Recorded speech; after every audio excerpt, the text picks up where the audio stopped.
So do you see the Yep. the presentation? Yep. Okay, thank you very much for a kind introduction and also for inviting me to this conference. To my affiliation, I just started my own polymer chemistry lab in Prague, but most of the presented research has been performed during my postdoc in the lab of Professor Hogenboom in Ghent. So, as you know, the amphiphilic polymers contain both hydrophilic and hydrophobic segments in the polymer chain. In water, they self-assembly into the nanoparticles with a core shell structure with hydrophobic core and hydrophilic shell. The core can be used also to encapsulate hydrophobic compounds such as drugs, and can be then used as a drug delivery systems. This has several advantages because first thing, we can increase the solubility of the drugs, of course.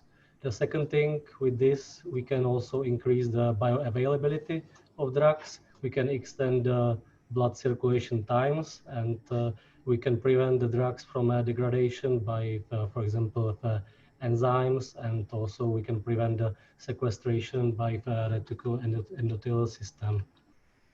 The most widely studied amphiphilic copolymers are block copolymers,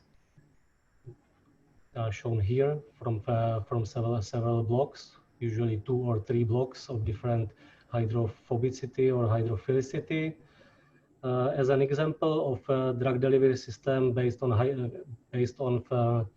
block copolymers is, for example, Genexol, which is basically a paclitaxel encapsulated in polyethylene glycol block polylactide copolymer. This formulation has been approved for treatment of metastatic breast cancer in South Korea.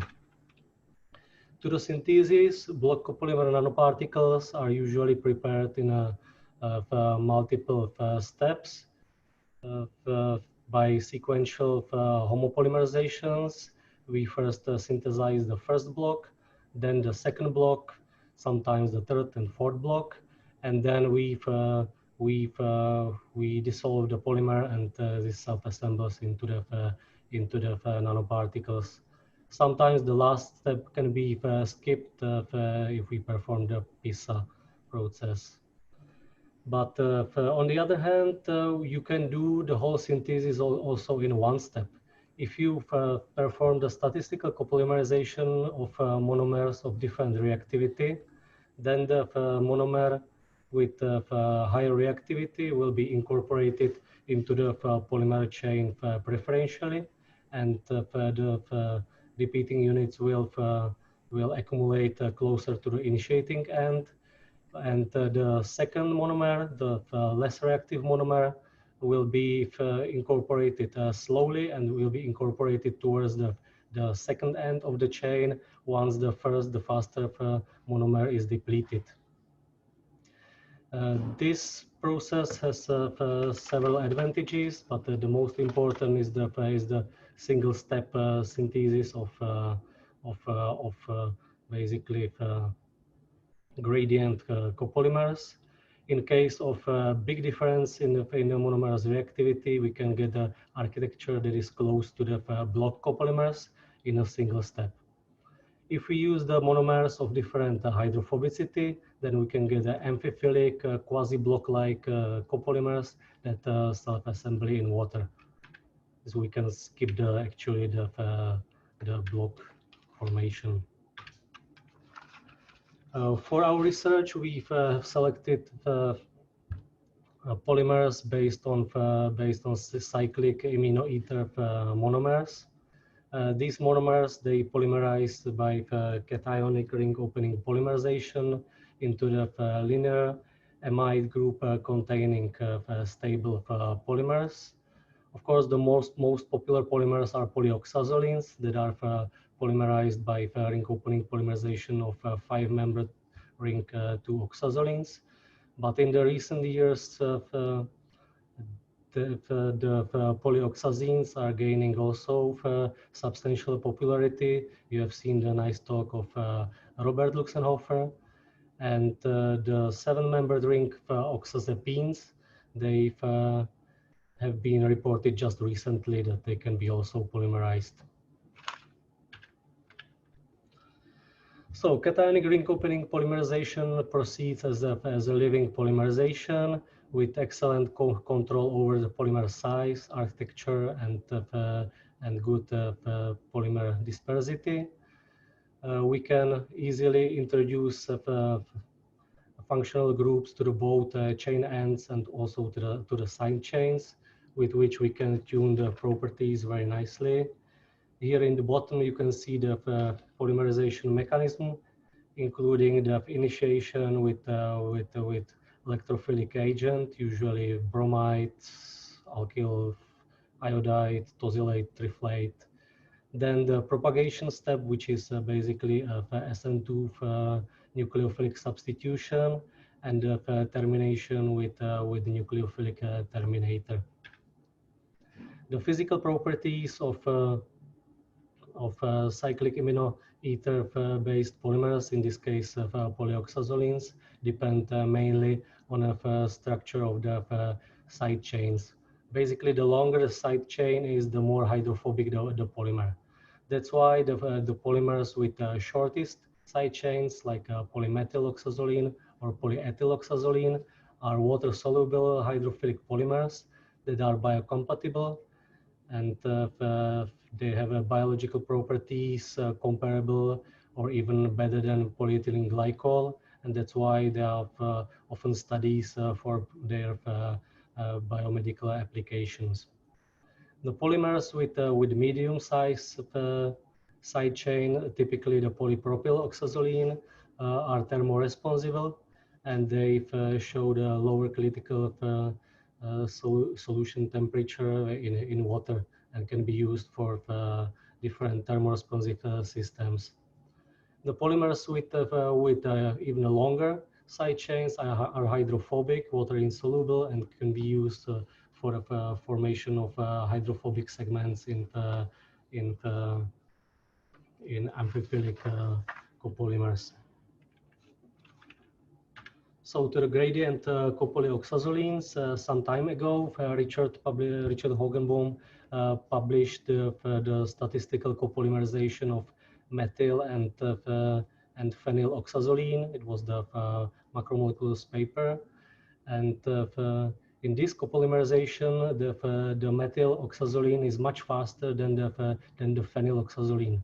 Therefore, we get a gradient copolymer with a quasi-block-like architecture. Here you can see the distribution of the functional unit. You can see that compared to the block copolymer, where you have the one block and the second block, you have the hydrophilic and hydrophobic block, and in between there is kind of a transition part with the gradient. Couple of years after that, Richard, together with Sergei Filipov, they studied the self-assembly of these polymers, and they were comparing the gradient and block copolymers, and they found a very interesting thing, that the gradient copolymer micelles were much smaller than the block copolymer analogs. And they explain it using a lot of different light scattering experiments, and the explanation is that in the gradient copolymer micelles, the transition region forms a kind of a chain backfolding back into the core, and therefore you have a higher density of the outer part of the micellar core. While in the particles formed by block copolymers, the density of the core is more or less homogeneous. They call it the Bitterball structure. But we were thinking about it, and we were quite interested in if this does change with the total polymer length, because we expected that if we shorten the polymer, then basically there is no point in any chain backfolding or any loops, while the longer polymers, they can nicely form the back looping. That's why we synthesized a series of copolymers, always gradient and block analogs of different total degree of polymerizations from 30 to 150 repeating units. The ratio of hydrophilic and hydrophobic monomers or repeating units was always kept the same at 70-30. Why did we choose the 70-30? Because we wanted to go as close as possible to the 50-50 composition because of the effect of the gradient. But unfortunately, the 50-50 and 60-40 were not much soluble, especially at higher degrees of polymerization. You can see the size exclusion chromatographs of the polymers, and you can see that at each degree of polymerization, the gradient and the block copolymers were nearly identical traces. So then we've measured the size of the formed nanoparticles, because all these block copolymers, they form nanoparticles just by dissolving in water. And you can see that at lower DPs, up to DP around 60, you don't see almost any difference in the size of the nanoparticles. But from the DP of 80, you can see that the gradient copolymer nanoparticles are more uniform with a lower dispersity, and they are also smaller, more compact.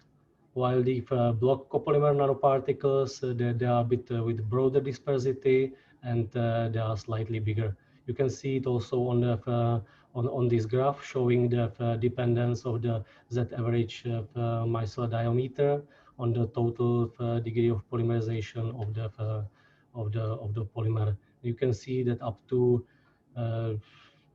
DP around 60, there is almost no difference, but from the DP 80, the block copolymer nanoparticles are actually bigger than the gradient nanoparticles. From this, we can assume that the critical degree of polymerization is around 80 repeating units, from which the back loops can be formed, which means it's around 15 repeating units of the hydrophobic block.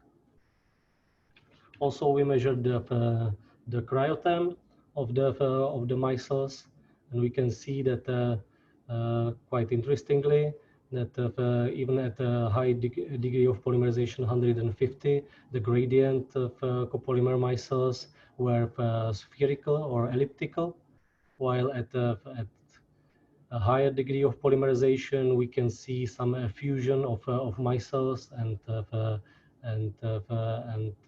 mixture of spherical and worm-like micelles, which can of course contribute to the bigger size, and also which can explain the higher dispersity of the micelles. We confirmed this by SANS measurements, which were measured by Sergei Filipov in Germany. Sergei measured all the polymers in water, but also in water ethanol mixtures.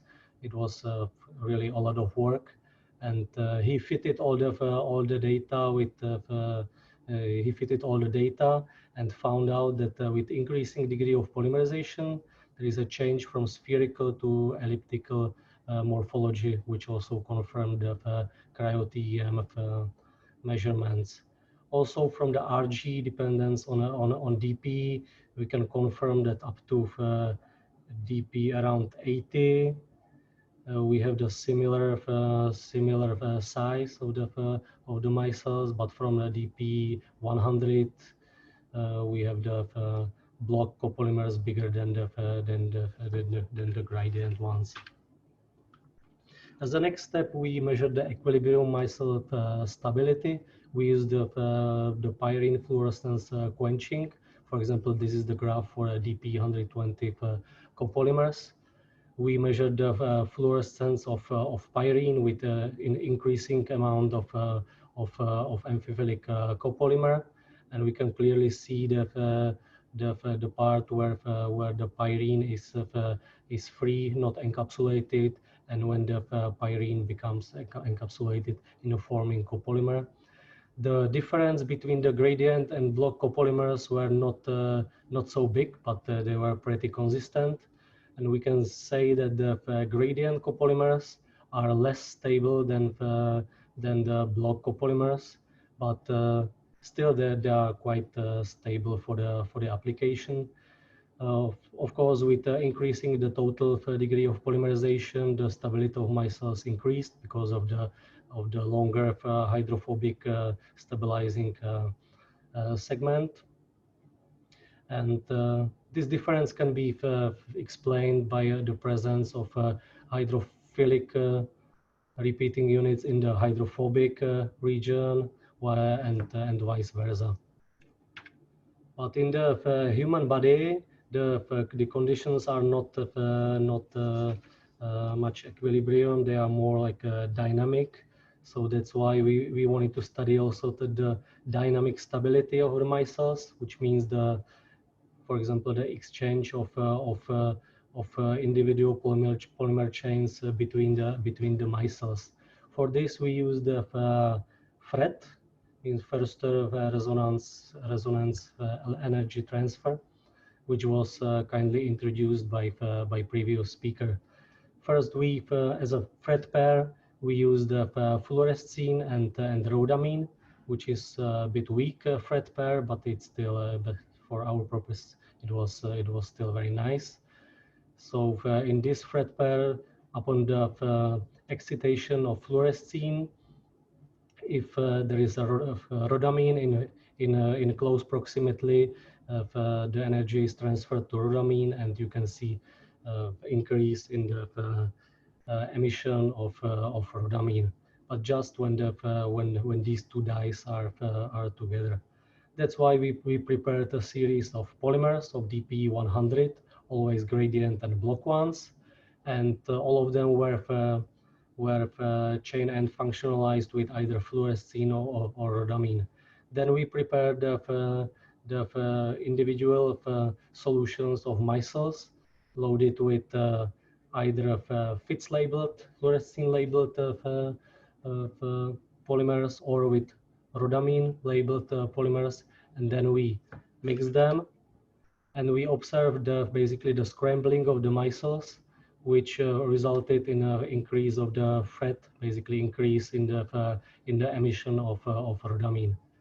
We can see that very nicely that the FRET of gradient micelles increased much faster than in the case of block copolymers, which means that the dynamic stability of the gradient copolymers is also lower than the dynamic stability of block copolymers. So after this, inspired by the nice research from Robert Luxenhofer and Sasha Kabanov, we wanted to use the copolymers for loading of hydrophobic model drug curcumin. First we used the thin film method that was introduced in the previous session by Robert Luxenhofer, which means that we dissolved the polymer. In this case, it was 10 milligrams per milliliter with different amounts of curcumin in ethanol. We evaporated the solution, and then we redissolved the solution with PBS. Then we centrifugate out the non-solubilized curcumin and we obtained the drug-loaded nanoparticles. And we measured the drug loading by UV-Vis as the amount of solubilized curcumin in milligrams per milliliter. We measured everything for three different curcumin loadings: 1 milligram, 2 milligram, and 4 milligrams per milliliter. and of course different polymer lengths and always gradient and block copolymers. We can see that at lower loadings, the loading capacity basically increases with the initial amount of curcumin.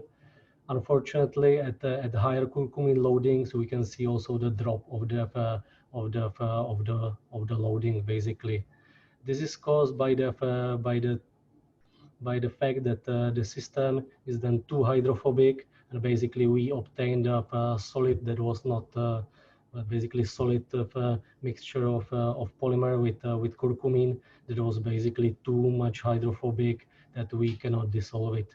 So that's why the solubilization capacity then drops.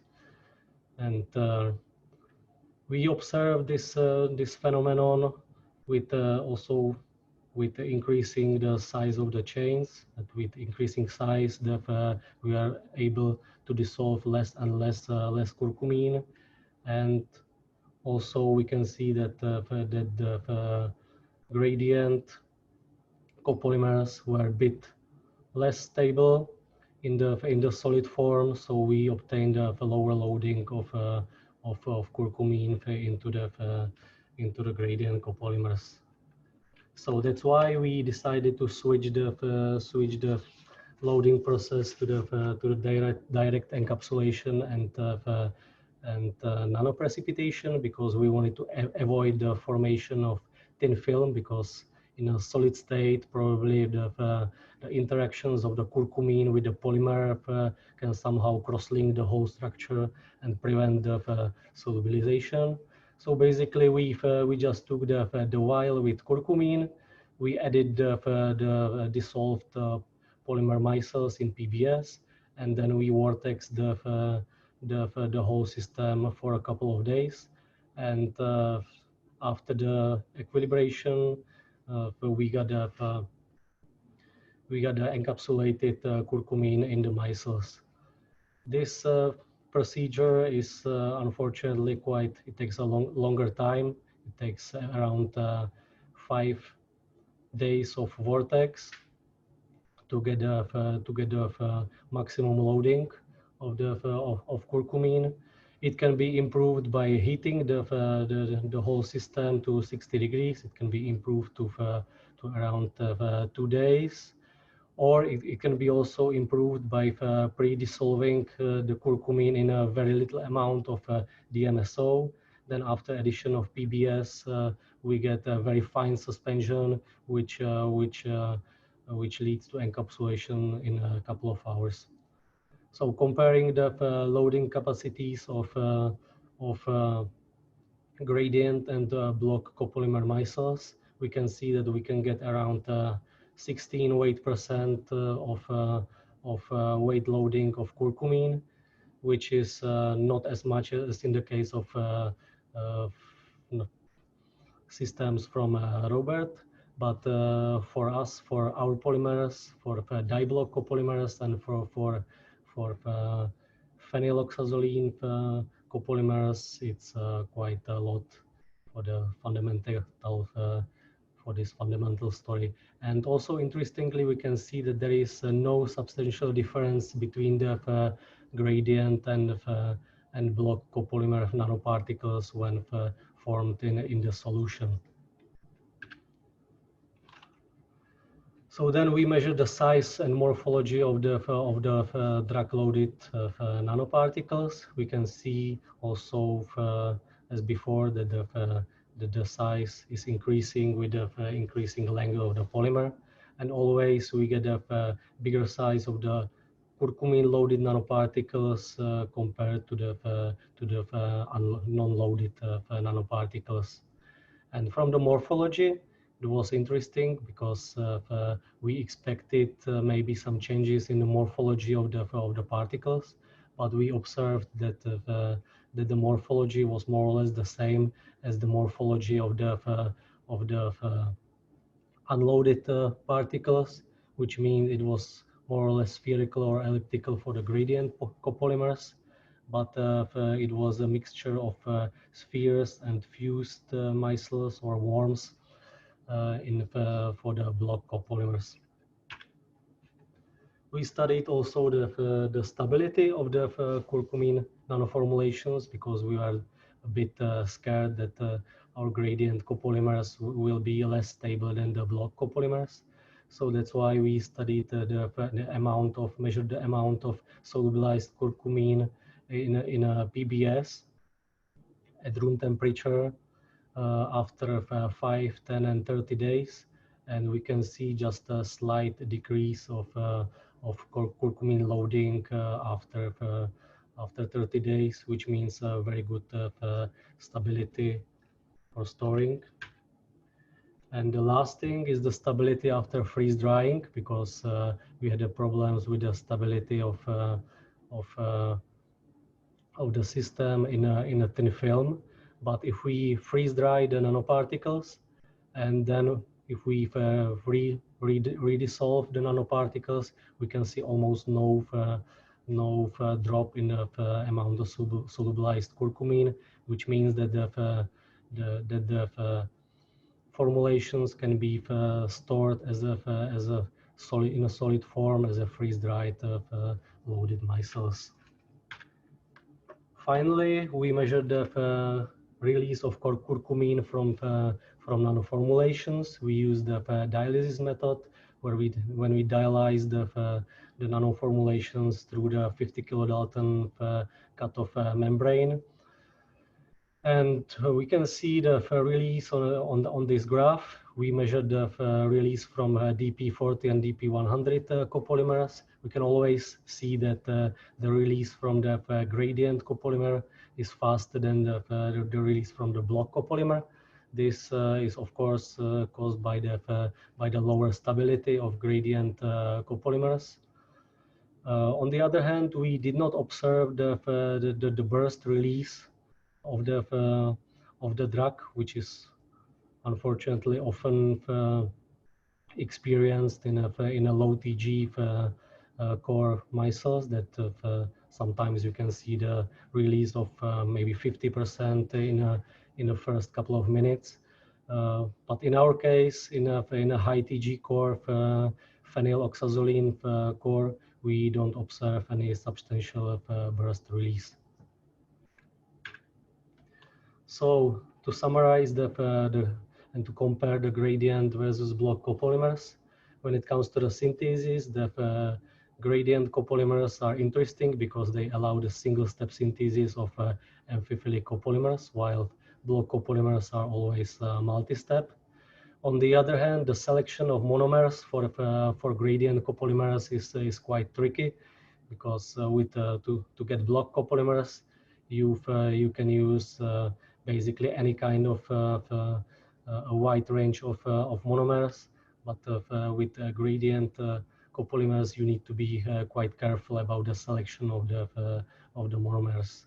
When it comes to the micelle size, then generally the gradient micelles are smaller and more defined than block copolymers, but this is of course DP dependent. The morphology, the gradient copolymers form spheres or elliptical micelles, while block copolymers form spheres plus worms. The micelle stability of gradient copolymers is a bit lower, but this doesn't have to be disadvantage always, because we can select the length of the polymer, and with this we can get the stability we want. The curcumin loading is basically the same, and curcumin release is faster in the case of gradient than in the case of block copolymers. So in the second part, I would like to talk quickly about the systems based on the polyoxazines, gradient polyoxazolines, because we wanted to synthesize the gradient amphiphilic copolymers with aliphatic hydrophobic core, because we thought that we can get we can get a higher loading, as in the papers from Robert.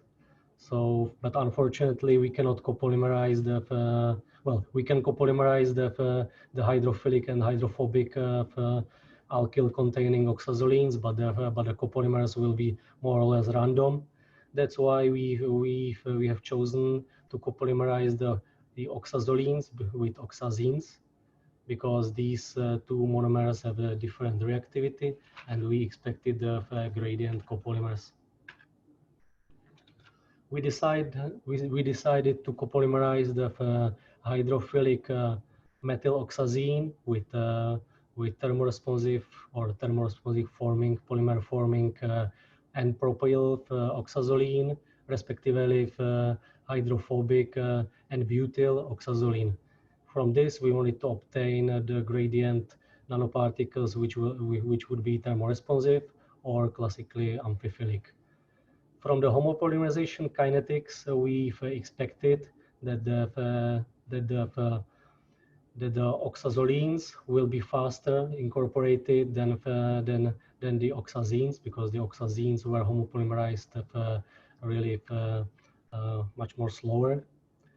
But in reality, we've got 3 minutes left. Okay, in the reality, it was totally reversed. In the copolymerization of oxazines with oxazolines, the methyl oxazine was always incorporated faster than the oxazolines, which means that we obtained the amphiphilic gradient copolymers, but with totally reversed structure. We also measured the reactivity ratio, which confirmed the formation of block, and this is the modeled structure of the block. This can be explained very easily by some kinetic measurements, and to be really brief, it's caused by the increased reactivity of the oxazine monomers compared to the higher nucleophilicity of the oxazines compared to oxazolines. So we prepared two sets of amphiphilic gradient copolymers. One was the set of copolymers of hydrophilic methyloxazine with thermoresponsive propyl oxazoline, and these copolymers they form micelles upon heating above the lower critical solution temperature. But when we heat them too much, they basically aggregate. So we can observe the double LCST behavior. This LCST temperatures they change with the composition of polymer, with increasing amount of hydrophilic polymethyloxazine. Of course, both LCST temperatures increase. So it's important to select the composition to get a nice window where we can get the micelles at certain temperatures. On the other hand, the amphiphilic nanoparticles formed by methyloxazine with butyl oxazoline are classical amphiphilic nanoparticles that can be used for encapsulation of curcumin. You can see that in methanol, the size of the polymer is around 6 nanometers. When assembled in PBS, the size increases to around 30 nanometers. Upon the loading with curcumin, it increases a bit also.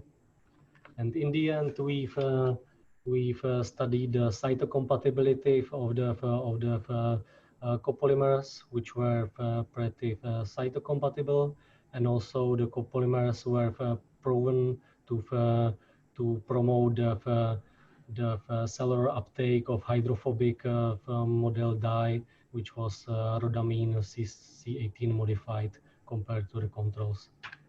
So this brings me to the end. I would like to thank the organizers for organizing such a nice conference and for a kind invitation. Also, I would like to thank Richard Hockenboom and his group in Ghent, and also to the Charles University for the opportunity to perform my own research, and you all for kind attention. Thank you very much. Okay, thank you very much. Unfortunately, we are running out of time, so there's no time for questions.